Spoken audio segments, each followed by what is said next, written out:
mostly just because it's my happy place.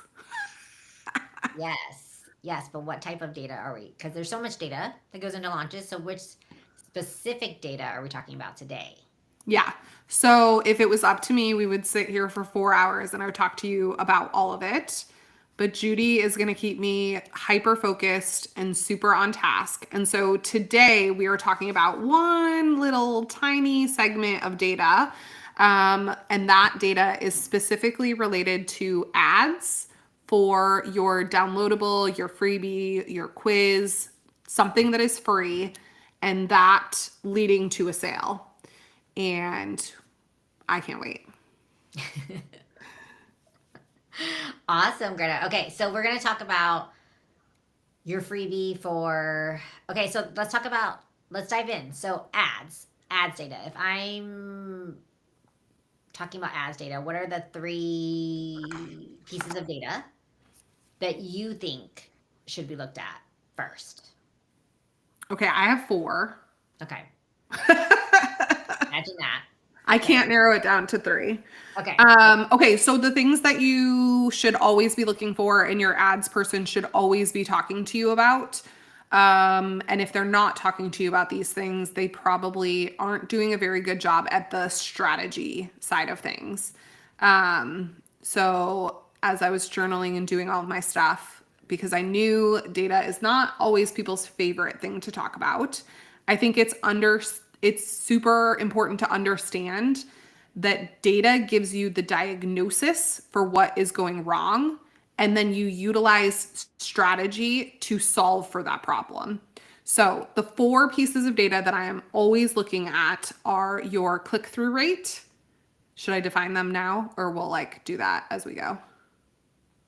I Okay. don't think so. So, your click through rate, your cost per click, your cost per lead, and then ultimately your conversion to sale. So those are the four pieces of data that I'm consistently monitoring. I also monitor like 15 other ones, but if I only had those four, I could paint a picture of what needed to change.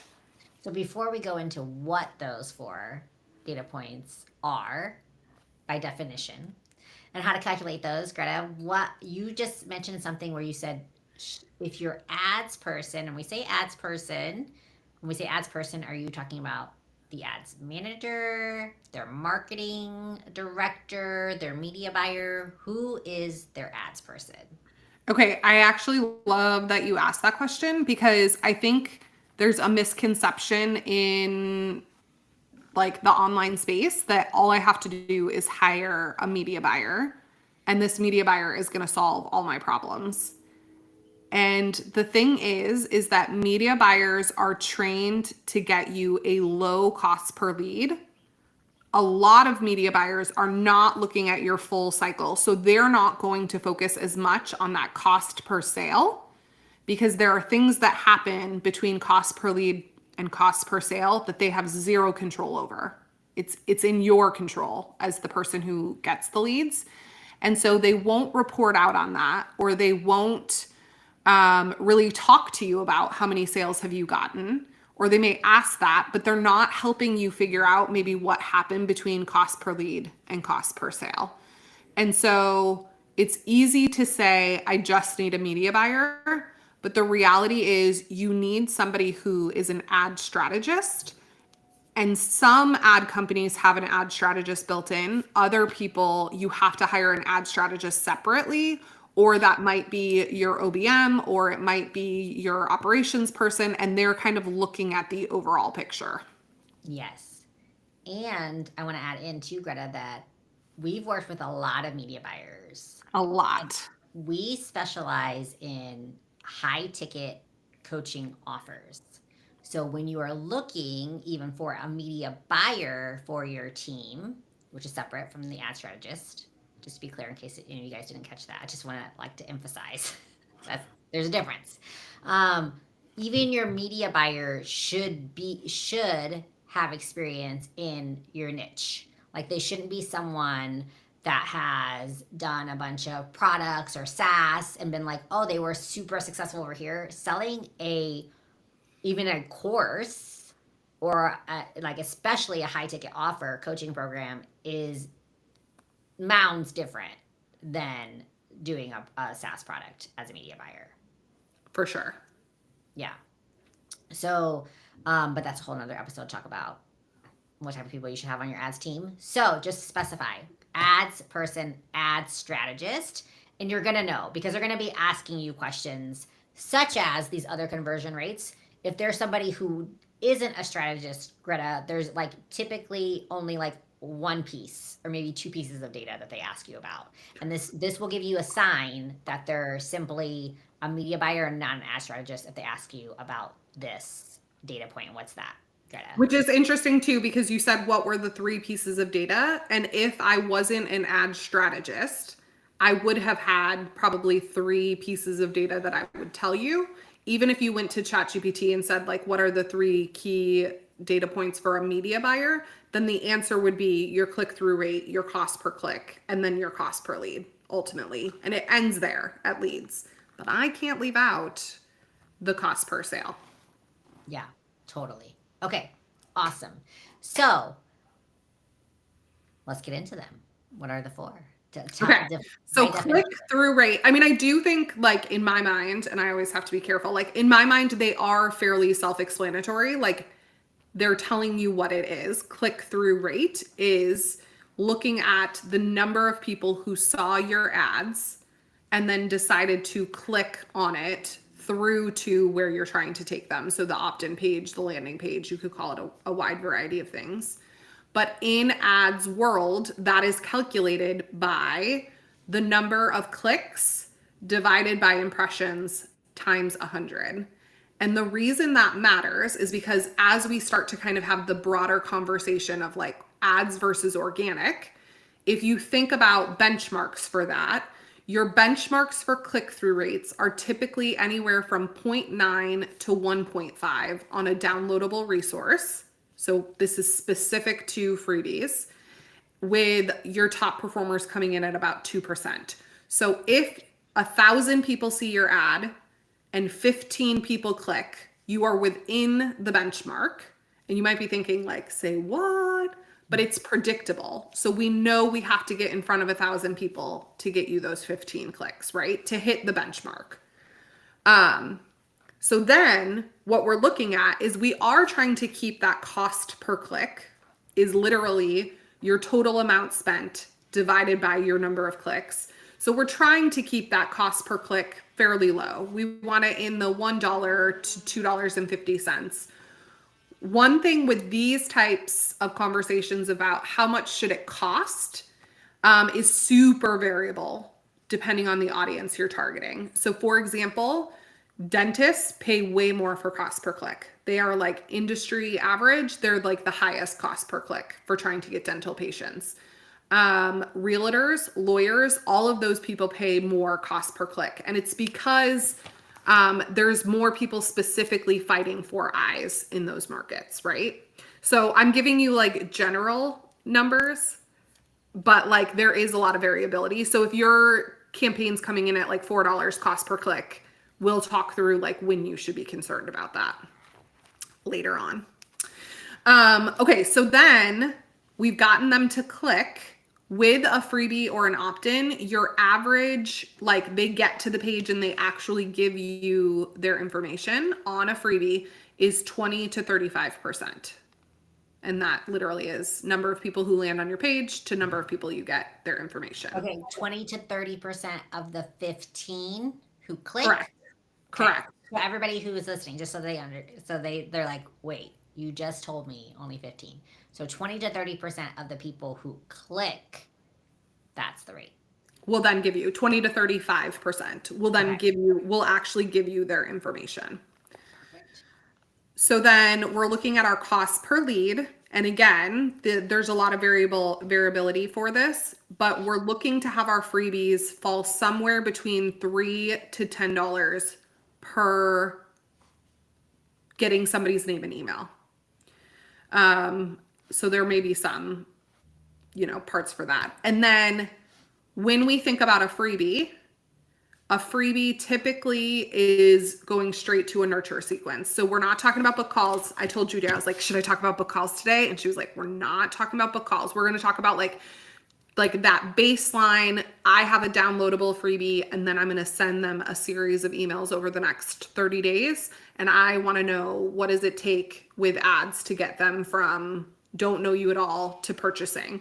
So when we look at as like just one attribution, so we're not doing any other nurture techniques, it's just this downloadable. By One the to way, three. everybody, for you guys who are wondering, there's a saw sound in the background in Greta's house. So if you're wondering what that sound is, that's what Oh, I love that you can hear that. you can hear it. Yeah. They're sawing, they're putting in a doggy door for our furry critters in the bag Yeah. who Wonderful. have taken lots of adventures today. So I actually have a dog on my lap because she has gotten out the front door twice so far today. Anyways, so nurture email to sales, your conversion percentage on a cold market, so people coming through ads, is typically 1 to 3%. You might be thinking, wow, Greta, you just threw, first of all, a whole lot of numbers at me. And second of all, they all sounded really little. Like, well, then why am I going to spend money on ads? Right? Well, Judy, I thought you might ask that. Were you going to ask that?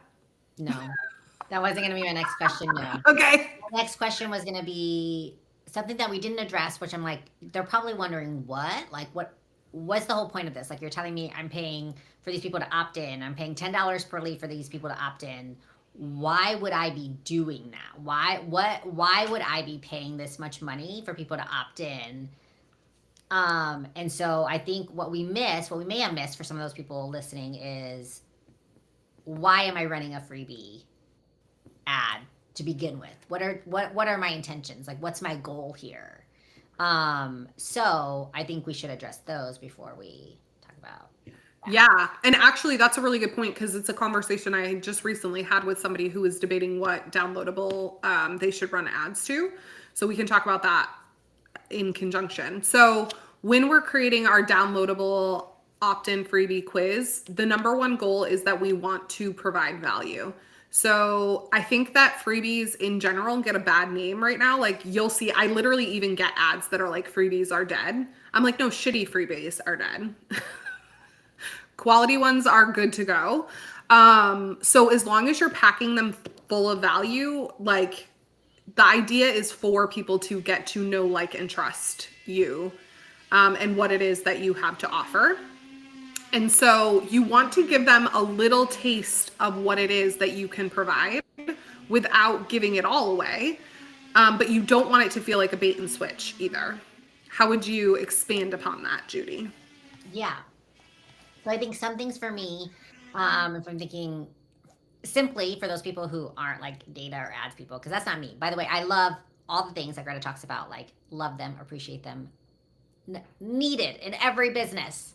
But if I were to put it simply, it would be, you need to buy people's attention. Like, that's what an ad does. Like, that's what, I mean, and whether you think you're not on Instagram doing your reels and your dance TikToks or whatever you're doing to get people's views and attention, like, you're buying attention when you're posting anything, a carousel, anything. And it's just to get you in front of more people. It's to expand your audience. And it's a way to, like Greta said, make it predictable, to expand your audience, and to do it in a shortened period of time. Like, you could spend months, years posting organically on social media, and yes, building your newsletter, building your email list, but your freebie is gonna, like Greta said, build more attention, get you more leads, but also it's gonna also get you more credibility as well, in the space. Because a lot of times people, we kind of talk about this in various aspects, but a lot of times people are like wondering, are you going to stick around? Like, are you going to stick around? Are you going to post? Like, do I buy this course? And then, like, you stop this business, and then all of a sudden I have no new information on this. Like, are you a strategist on ads, on YouTube, on Google ads? And then, like, in a year, like, you're going to burn out, and in a year you're going to be gone. They're really seeing, like, how consistent are you showing up? And ads helps you show up more consistently without having to do a lot of work, honestly, and just letting the machine run for you. So I don't know if that was simple, but basically to build my list and get in front of more people. Got it. So you were asking like why run ads versus I thought you were saying like why would they do it downloadable? Yeah, why run ads. Well, and I will say, so organic, because people may be like, well, I have a really active organic community. Like I have 10K followers. So like then I don't need to run ads, right? No, you need to run them even more. Okay, then I would say, let's send an email. Post. Let's see. Right. Pops in. So, and what you'll notice when you look at benchmark data, organic versus ads, and obviously it's not as like systematized or streamlined because we can't pull from like hundreds of different places and see that there's like, there are trends when it comes to ad data, whereas like organic data is going to be a little bit more all over the place. But in general, organic leads tend to click to your pages at a higher percentage. So their click-through rate is at like the benchmark's like 35%. So you want like 35% of your people who you're talking to organically to be clicking through to that. But when we come all the way down the funnel, they actually convert at just about the same percentage as what your ads are. So there's less predictability in terms of like, how can I get more people through the door? We can buy impressions. We can know that 1.5% of people are going to click through. And so we just have to maximize that number of impressions. You can't do the same thing with organic. Like it's just not going to happen. That being said, the stronger your organic, what we've seen, the better your ads ultimately perform because you do have that credibility in the space and you already have that following of people. So it's not get rid of organic and just do ads. We want to see it kind of done in tandem together, both. Right. Exactly. And that's why big corporations, like if you think about it, like they still have flyers, they still do commercials, right? Like do you think like that Kohl's needs to do commercials? Like you probably think like, no, they don't. Like, yes, they do. And they will continue to. And we always bring up the Hormozis, but like Hormozis run ads. They run a lot of ads. And they run a lot of ads. Maybe you should consider running ads. Yeah. And I was going to say, so, I mean, I wish we could talk about like everything on this call, but we can't. When you're deciding on ads, there are things that you can do to see who are people who are in your space and what ads are they running that are successful.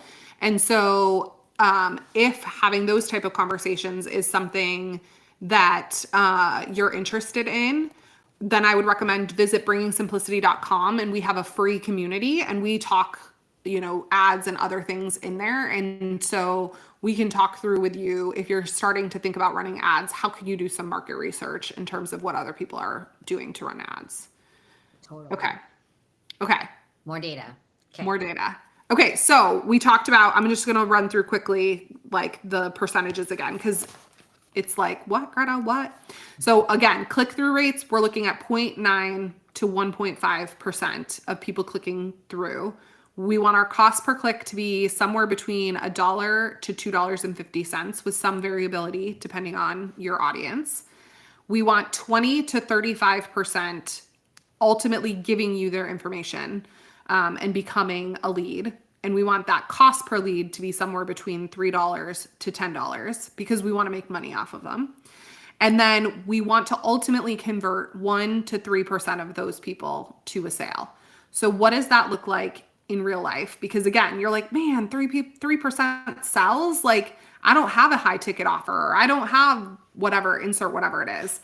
One of our clients has courses that range in price from $297 to, I don't actually know how much her most expensive. I think it's $1,200 for her most expensive. So it's like, right? It's a bundle. Yeah, it's a bundle of 3 courses. So she doesn't have like the super high ticket 15K product. She consistently sells these courses.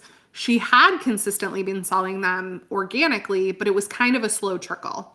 So we're doing a multi-tiered approach to her ads. But because today I could only talk about downloadables, I calculated all of the data for you guys, which is something that we do, regularly to provide her with. So if we look at last month, she spent just on her downloadable campaigns, and you'll know it's accurate because it's like the most random number ever, $1,134.97 on her ads. So that was her spend. Her click-through rate, she actually kills industry standards because her click-through rate was at 4.97. And that is very much a testament to how active she is on social media. She's really good at disrupting the industry. There are things we can do to impact things like click-through rate, and she is definitely like a case study for what to do. So her cost per click came in at $1.25, and she got 443 new leads, which was a 48% conversion of landing page to lead. So again, she is beating the benchmark. She's, over that 35%. And of those 443 new leads, 7 people purchased, which came in at 1.5%. So that honestly is probably the one statistic I would work on with her, is like maybe we need to shift up some nurture emails. But that resulted in a little over 8K in sales. So that means she profited 6,900. I'm not very good at math. From running those downloadable campaigns. So, and what we start to look at is we haven't been running ads too long for her. I think we're on month 4, month 5. No, we started before Christmas. I mean, we did a Black Friday sale. Black Friday sale was the first. Oh, you're right. We did a Black Friday sale. So we started in November. Just kidding. Time flies when you're having fun. So we have been working on scaling up those ads. So what does that mean? We started with, we were only spending $300 a month on downloadables. We wanted to see, are leads coming in? Are we seeing conversions? Are we seeing sales?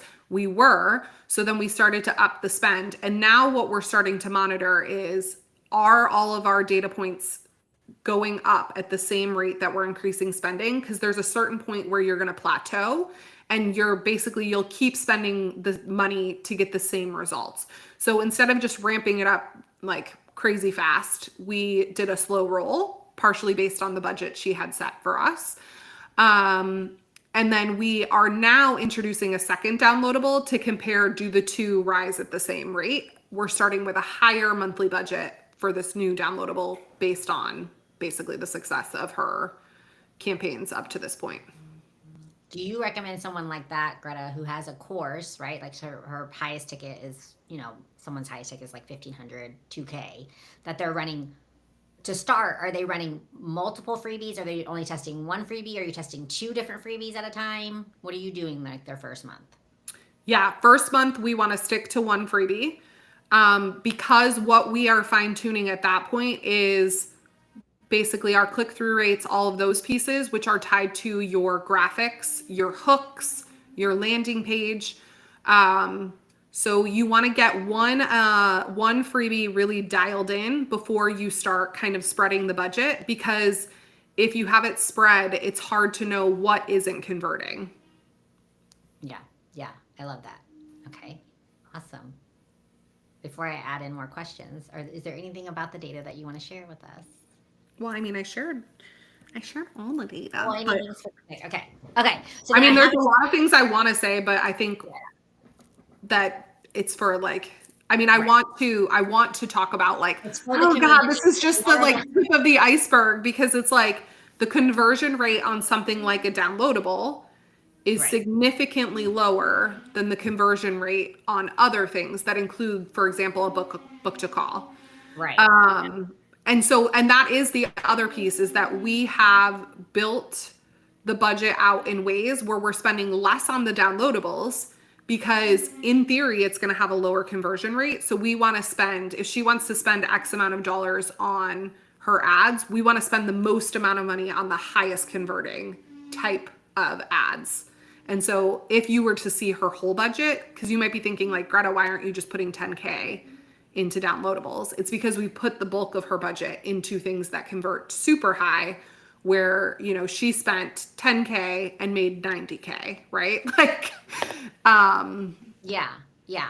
So when you're thinking, if you're someone on here, by the way, if you want more questions about all that, like join our community, you can ask questions in there. We go in there once a week. We'll respond. It's free. Go in there, go to our website, connect with us, and join our community.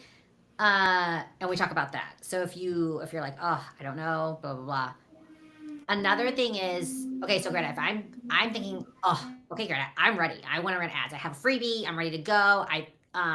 What are some things that like people come to us and we're like, you're not ready to go yet? What do they need in place in order to be able to say, I'm ready to run a freebie? Yeah, for sure. So it's one thing to have a freebie. It's another thing to have written the nurture sequence that follow that and to have written them from a sales standpoint. So some people will say, I do have 30 days worth of emails, but then when we look at the emails, there's not an upsell to anything. So if your only goal is to get leads into the pipeline, sure, have an email sequence that just touches on the freebie, but the goal is to connect that freebie to something that you're selling. So you would not be considered ready if you did not have those emails written and automated to send out. Yes. So you need some sort of CRM software or some sort of email software that's going to capture your leads and then put them into a email sequence. Okay. And you think 30 days?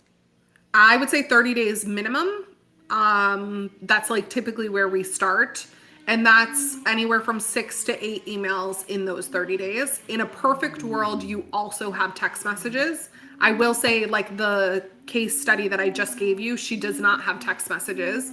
And based on the fact that she kills all other benchmarks, it does make me wonder if she had some other mechanism for reaching her leads, would that percentage go up? And I mean, I don't have the data to back it up other than to say she's killing every other benchmark except for that one. I would argue that if she had text messages, it probably would increase sales. Yeah, for sure. Yeah. What else would you not be ready? I don't necessarily think this is a have to. Maybe I do think it's a have to. I do think you should be posting at minimum two times per week on social media in some way, shape, or form. If you can show up more, even better. And if you are having posts that make the connection between that same freebie and what it is that you're offering, or talk to the same pain points, even better. Yeah, agreed. Okay, so at minimum, emails with automations and social media, posting on social media. Yes. And then, what was I thinking? And then that you need an offer that it's selling into, because it's not worth running ads. I mean, we don't want to just run ads to run ads. We want to be selling something. Yeah. Because you like, and I think that there's another misconception too, Greta, where you're like, they have to,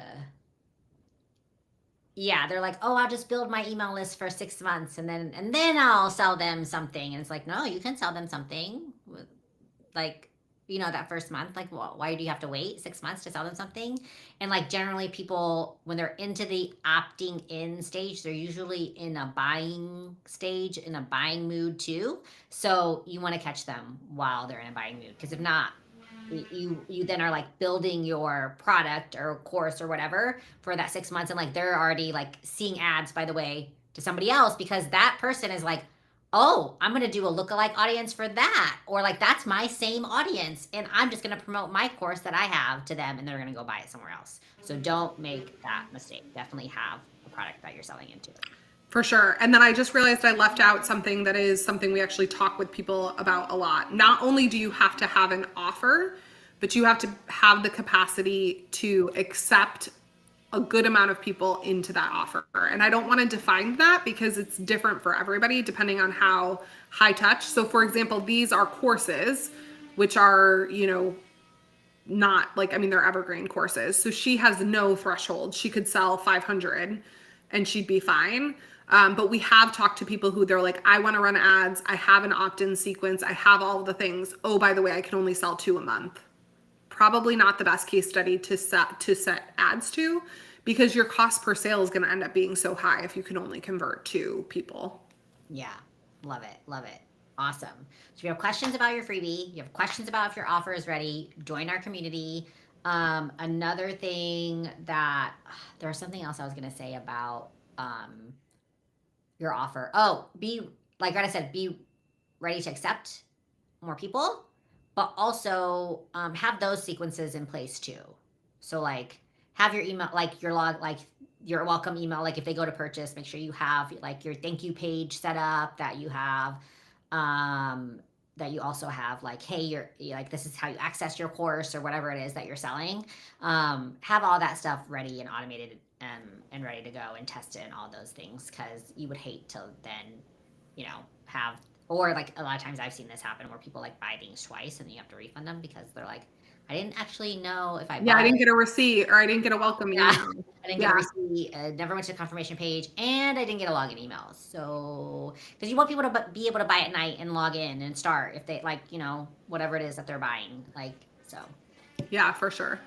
The only other thing I would say that I thought you were going to ask me is downloadables the only ads I should be running? And I think I've alluded to it, but the answer is no.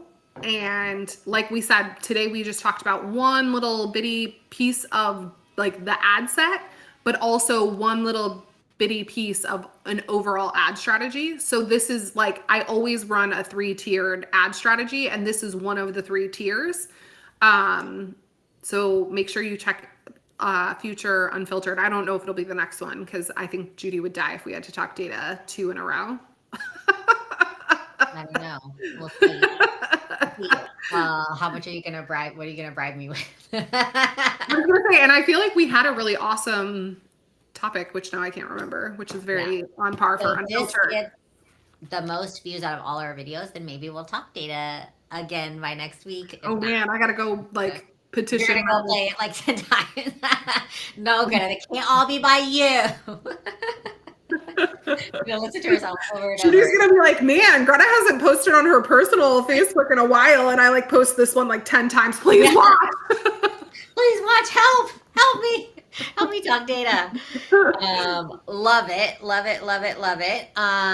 Yeah. So, well, we're gonna sign off now. I have an appointment to go to, and Greta's gotta, check out her doggy door and make sure that it's all ready to go for the pups. Yep. They're gonna love it. They're gonna love it. I know my dogs do, so they're gonna love it. But Yeah. All right. Bye, everybody. Bye.